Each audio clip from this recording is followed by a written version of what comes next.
प्रेमी भक्तजनों, श्री रामचरितमानस के छंद भाग 21 के अंतर्गत बालकांड के 4 मनोहारी चौपैया छंदों की सरल व्याख्या और उनसे जुड़ी कथाओं का वर्णन कर रहा हूँ। भगवान ब्रह्मा ने जब सभी देवताओं को साथ लेकर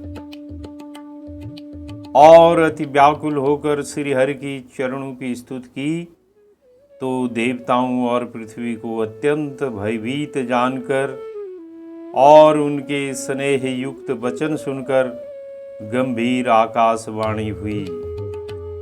हे मुनि, सिद्ध और देवताओं के स्वामियों, डरो मत। तुम्हारे लिए मैं मनुष्य का रूप धारण करूंगा और उदार सूर्यवंश में अपने अंशों सहित मनुष्य का अवतार लूंगा। कश्यप और अदिति, जिन्होंने भारी तप किया था, वे ही दशरथ और कौशल्या के रूप में मनुष्यों के राजा होकर श्री अयोध्यापुरी में जन्म लेंगे, ऐसा मैं उनको वर दे चुका हूँ। उन्हीं के घर जाकर मैं रघुकुल में श्रेष्ठ 4 भाइयों के रूप में अवतार लूंगा, ताकि नारद के वचनों को सत्य कर सकूं और पृथ्वी का भार हर सकूं। हे देववृंद, आप निर्भय हो जाओ। यह वाणी सुन देवताओं का हृदय शीतल हो गया। तब ब्रह्मा जी ने पृथ्वी को समझाया और वह भी निर्भय हुई। ब्रह्मा जी ने देवताओं को यही सिखाया कि वानरों का शरीर धारण कर आप लोग पृथ्वी पर जाकर भगवान के चरणों की सेवा करो। यह कहकर ब्रह्मा जी ब्रह्मलोक और सभी देवतागण अपने अपने लोकों को चले गए। सभी देवताओं ने ब्रह्मा जी के कहे अनुसार पृथ्वी पर वानर देह धारण की। वे सूरवीर थे, उनमें अपार बल और प्रताप था। पर्वत, वृक्ष, नख उनके शस्त्र थे। वे पर्वतों और जंगलों में जहां तहां अपनी सेना बनाकर छा गए और भगवान के आने की राह देखने लगे। अब हे पार्वती, वह चरित्र सुनो जिसे मैंने बीच में ही छोड़ दिया था। अवधपुरी में रघुकुल शिरोमणि दशरथ नाम के राजा हुए। वे धर्म धुरंधर, गुणों के भंडार, ज्ञानी और भगवान के परम भक्त थे। कौशल्या आदि सभी रानियां पवित्र आचरण करने वाली, विनीत और उनका श्री हरि के चरण कमलों में अनन्य प्रेम था। एक बार राजा के मन में ग्लानि हुई कि उनके कोई पुत्र नहीं है। तब वे अपने गुरु वशिष्ठ जी के पास गए। तब गुरु वशिष्ठ ने उन्हें कहा कि हे राजन, आपके 4 पुत्र होंगे जो तीनों लोकों में प्रसिद्ध और भक्तों का भय हरने वाले होंगे। वशिष्ठ जी ने श्रृंगी ऋषि को बुलाकर उनसे पुत्र कामेष्टि यज्ञ करवाया, जिससे अग्निदेव हाथ में चरु किसे कहते हैं, यानी हविष्यान्न खीर लेकर प्रकट हुए और राजा दशरथ से उस हविष्यान्न यानी खीर को रानियों में बांटने को कहा। वह अंतर्ध्यान हो गई। राजा दशरथ ने तीनों रानियों को वहां बुलाकर आधा भाग कौशल्या को दिया और बचे हुए के 2 भाग किए। उनमें से एक भाग राजा ने कैकेयी को दिया। शेष बचे के फिर 2 भाग कर राजा ने कौशल्या और कैकेयी के हाथ पर रखकर, अर्थात उनकी अनुमति लेकर सुमित्रा को दे दिया। इस प्रकार तीनों स्त्रियों ने गर्भ धारण किया। जिस दिन से श्री हरि गर्भ में आए, तीनों लोकों में सुख और संपत्ति छा गई। पवित्र चैत्र का महीना था। नवमी तिथि थी, शुक्ल पक्ष और अभिजीत मुहूर्त था। दोपहर का समय था, न सर्दी थी और न गर्मी थी। शीतल मंद सुगंधित पवन बह रहा था। देवता हर्षित थे, संतों के मन में चाव था। वन कानन फूलों से लदे हुए थे। पर्वतों के समूह मणियों से जगमगा रहे थे और सारी नदियां अमृत की धारा बहा रही थी। जब ब्रह्मा जी ने भगवान के प्रकट होने का शुभ अवसर जाना, तब सारे देवता अपने अपने विमान सजाकर आकाश में चले आए। गंधर्वों के दल गुणों का गान करने लगे और सुंदर पुष्पों की पुष्प वर्षा करने लगे। आकाश में जोर शोर से नगाड़े बजने लगे। नाग मुनि देवता स्तुति करने लगे और नाना प्रकार के उपहार भेंट करने लगे। देवताओं के समूह विनती कर अपने अपने लोकों पर पहुंच गए और समस्त लोकों को शांति देने वाले जगदाधार प्रभु श्री राम प्रकट हो गए। यहाँ पर तुलसीदास जी ने बड़े ही मनोहारी 4 चौपैया छंदों की स्तुति की है, जिसे कौसल्या स्तुति कहा गया है। आइए इसका गायन करते हैं। भये प्रकट कृपाला दीन दयाला, कौसल्या हितकारी,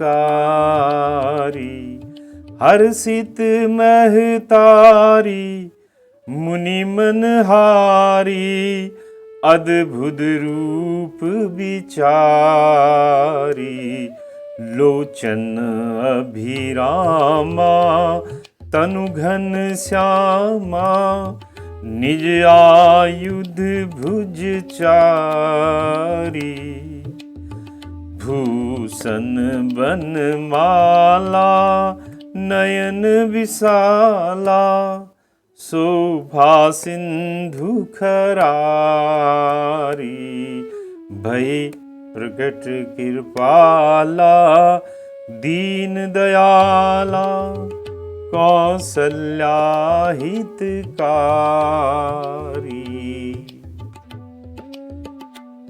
तुलसीदास जी कहते हैं कि माता कौसल्या कह रही हैं कि हे दीनों पर दया करने वाले कौसल्या के हितकारी कृपालु प्रभु प्रकट हुए हैं। श्री हरि ने मनु जी को पहले ही प्रकट होने का वचन दे दिया था, अतएव वे प्रकट हुए। कृपाला का भाव यह है कि अवतार का मुख्य कारण ही कृपा है और प्रभु कृपा करके अवतार लेते हैं। दीन दयाला का अर्थ है दीनों पर दया करने वाले। कौन दीन है? रावण के अत्याचारों से सब लोग दीन और दुखी हैं। आगे लिखा है कौसल्या हितकारी।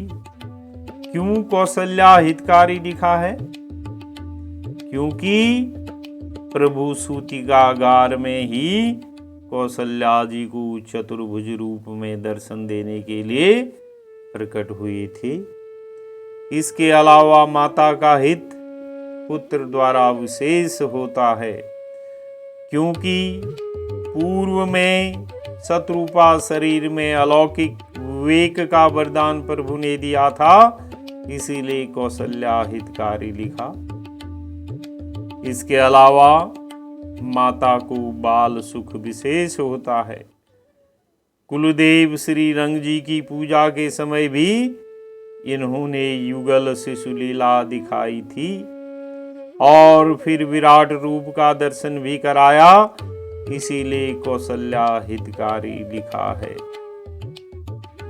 हर्षित महतारी, मुनि मनहारी, अद्भुत रूप विचारी, यानी मुनियों के मन को हरने वाले, उनके अद्भुत रूप को विचार कर माता हर्षित हो रही हैं।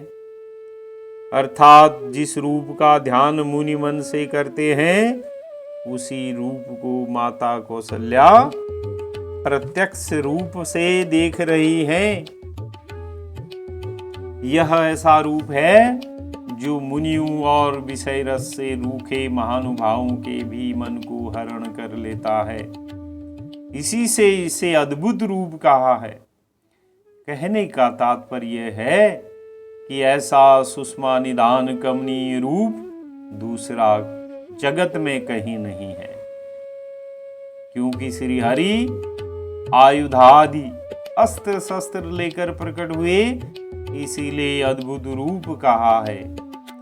कौशल्या जी समझी थी कि उनके उदर से शिशु का जन्म होगा, सो न होकर एक किशोरावस्था का धनुर्बाणधारी रूप ही सामने देखा, तब उन्हें बड़ा आश्चर्य हुआ।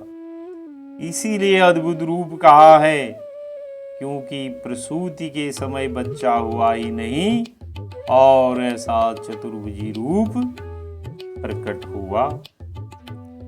लोचन अभिरामा तनु घनश्यामा निजायुध भुजचारी। कहने का अर्थ है नेत्रों को आनंद देने वाला, मेघ के समान श्यामल शरीर था और अपनी चारों भुजाओं में अपने खास आयुध धारण किए हुए थे। लोचन अभिरामा का भाव यह है कि श्री हरि का अद्भुत रूप देखकर उनके नेत्रों को, इनके नेत्रों को, कौशल्या जी के नेत्रों को अपार आनंद अविराम मिला। अर्थात उनका रूप सभी के नेत्रों को सुख देने वाला है, तो मां को तो सुख देगा ही देगा। तनु घन श्यामा, तुलसीदास जी ने उनके शरीर की तुलना घन श्यामा यानी घन सदृश श्याम से की है। उन्होंने मणि या नील कमल से उनके श्यामल शरीर की तुलना क्यों नहीं की? कहने का भाव यह है कि मणि या नील कमल दोनों ही सबको प्राप्त नहीं हो सकते और मेघ स्वयं आकर प्राप्त हो जाते हैं और सब पर समान रूप से वृष्टि करते हैं। किसी के साथ कोई भेदभाव नहीं रखते। निज आयुध भुजचारी, और भगवान अपनी चारों भुजाओं में अपने खास आयुध धारण किए हुए हैं। कौन से आयुध? आयुध का मतलब है अस्त्र शस्त्र, यानी शंख, चक्र, गदा और पद्म यानी कमल। अब प्रश्न उठता है कि चक्र और गदा तो आयुध हैं यानी शस्त्र हैं, पर शंख और पद्म यानी कमल कैसे शस्त्र हो सकते हैं? उत्तर यह है कि दोनों अंदर के शत्रु के नाशक हैं। शंख के दर्शन से माया का बल जाता रहता है और कमल के प्रभाव से अविद्या का नाश होकर ब्रह्म भाव की प्राप्ति होती है। इसीलिए इनको भी आयुध कहा गया है। भूषण बनमाला नयन विशाला शोभा सिंधु खरारी। तुलसीदास जी पहले श्री हरि का रूप कहकर अब आभूषणों के बारे में कहते हैं कि वे दिव्य आभूषण और बनमाल पहने हुए थे। बनमाल क्या है?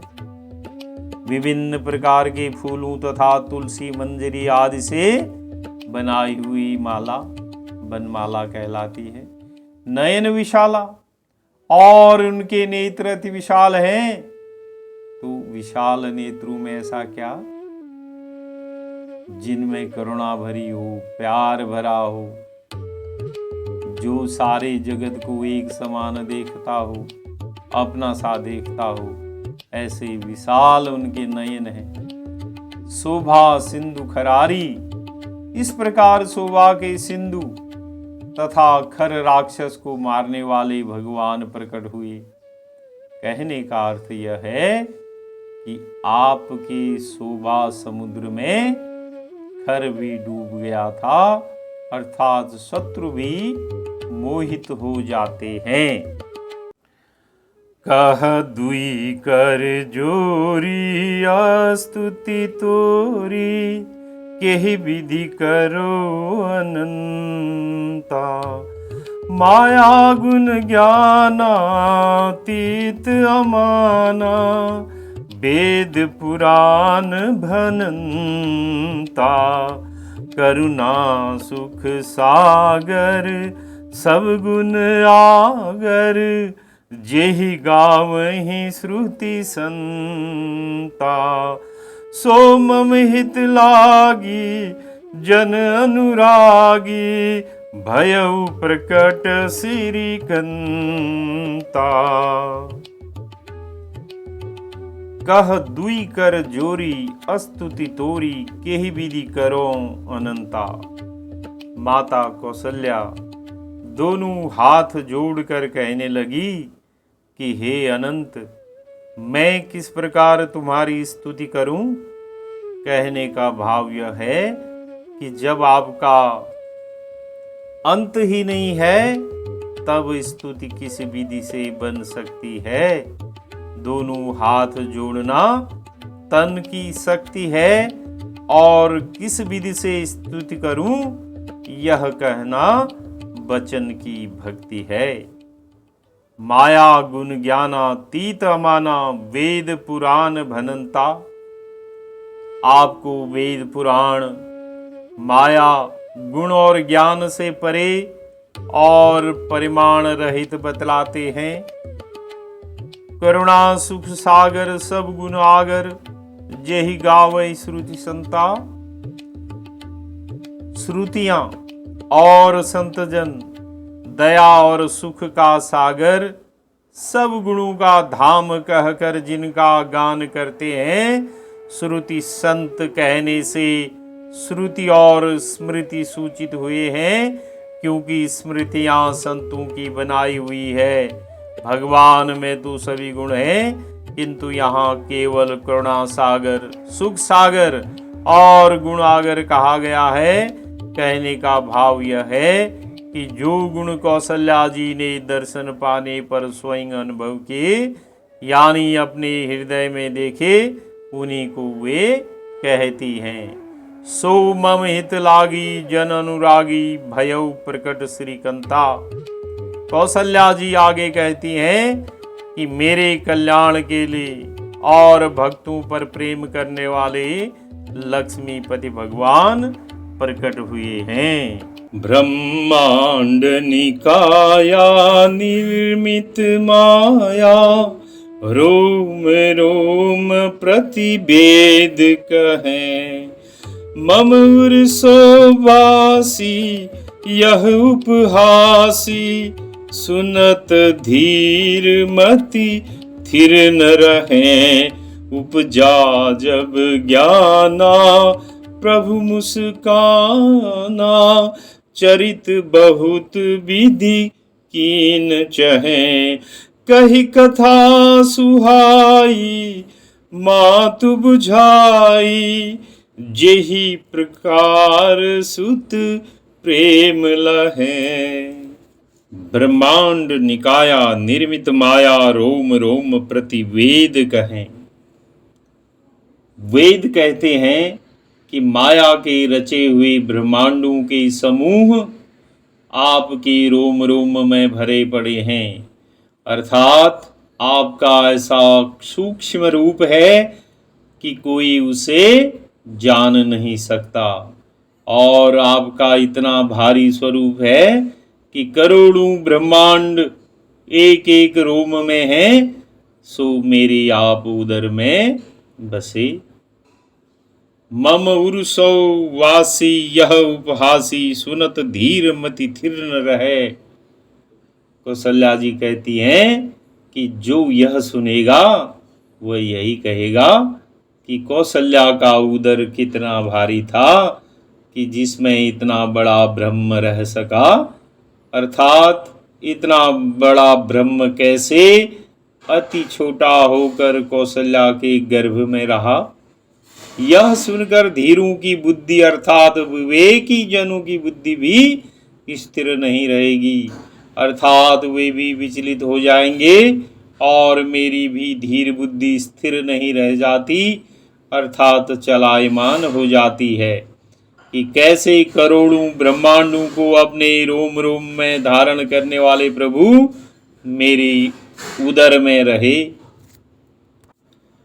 उपजा जब ज्ञाना प्रभु मुस्काना, चरित बहुत विधि कीन्ह चहें। जब माता को ज्ञान उत्पन्न हुआ तब प्रभु मुस्कुराए, क्योंकि वे तो बहुत प्रकार के चरित किया चाहते हैं। प्रभु जब जैसा चाहें वैसा बना दें। ज्ञानी को मूढ़ और मूढ़ को ज्ञानी। आपने जन्म से लेकर परम धाम यात्रा तक अनेक चरित्र किए हैं। कही कथा सुहाई मातु बुझाई, जेहि प्रकार सुत प्रेम लहें। अतः उन्होंने अपने पूर्व जन्म की सुंदर कथा कहकर माता को समझाया, जिससे उन्हें पुत्र का प्रेम प्राप्त हो। कौन सी कथा कही? पूर्व जन्म की। श्री हरि ने यह कथा सुनाई कि तुम पूर्व जन्म में कश्यप अदिति थी। चौथे कल्प में सुनाई कि तुम मनुष्य रूपा थी। तुमने हमारे लिए तप किया कि हम तुम्हारे पुत्र हों, ऐसा वर मांगा था। माता पुनि बोली सोमति डोली, तजहु तात यह रूपा। की जय शिशुलीला अति प्रिय शीला, यह सुख परम अनूपा। सुनि बचन सुजाना रोदन ठाना, हुई बालक सुर भूपा। यह चरित जे गावहीं हरिपद पावहीं, तेन परहि भवकूपा। माता पुनि बोली। इसका भाव यह है कि जब भगवान ने हंसकर उनका ज्ञान हटा दिया और माता को सुंदर कथा सुनाने लगे, तब वह चुप थी। जब भगवान बोल चुके तो पुनः बोली, हे तात, यह रूप छोड़कर। कौन सा रूप? यानी चतुर्भुजी रूप छोड़कर कि जय शिशुलीला अति प्रिय शीला, यह सुख परम अनूपा। यह चतुर्भुजी रूप छोड़कर प्रिय बाल लीला करो। अब मुझे पुत्र भाव प्राप्त हो गया है, अब मैं बाल लीला देखना चाहती हूँ। शिशु लीला को अति प्रिय शीला कहा गया है, क्योंकि यह दुर्लभ सुख है, जिसके लिए ब्रह्मादि देवता भी तरसते हैं। यह परम अनूप सुख है, अतः आपको बाल लीला का सुख हो और मुझे माता का सुख प्राप्त हो, क्योंकि यह सुख परम सुंदर है और अनुपम सुख आपके रूप में है।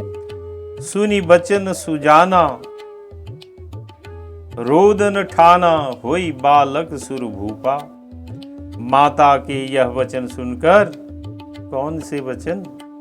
यही कि आप चतुर्भुज रूप त्याग कर बाल लीला कीजिए, तो सुरों यानी देवताओं के रक्षक भगवान ने बालक रूप होकर रोना शुरू कर दिया।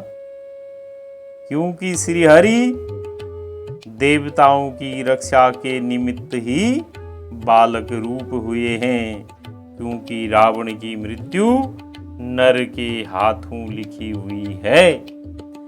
आप लीला करने में परम चतुर हैं कि कब क्या करना है यह सब आप भली भांति जानते हैं। अतः बाल रूप धर कर रोने लगे। आप सुजान होते हुए भी अनजान की तरह रोने लगे, ताकि पुत्र के प्रसव होने का सबको पता लग सके। यह चरित जे गावहीं हरि पद पावहीं, तेन परहि भव कूपा। तुलसीदास जी कहते हैं कि जो इस चरित्र का गान करते हैं वे हरि पद प्राप्त करते हैं और संसार रूपी कुएं में नहीं पड़ते हैं। तेन परहि भव कूपा का भाव यह है कि यद्यपि जिन्होंने भवकूप में पड़ने योग्य कर्म भी किए हैं, फिर भी यदि वे इस चरित्र को गाते हैं तो वे भवकूप में नहीं पड़ते और अंततः हरिपद को प्राप्त करते हैं। तो बोलिए सियावर रामचंद्र की जय।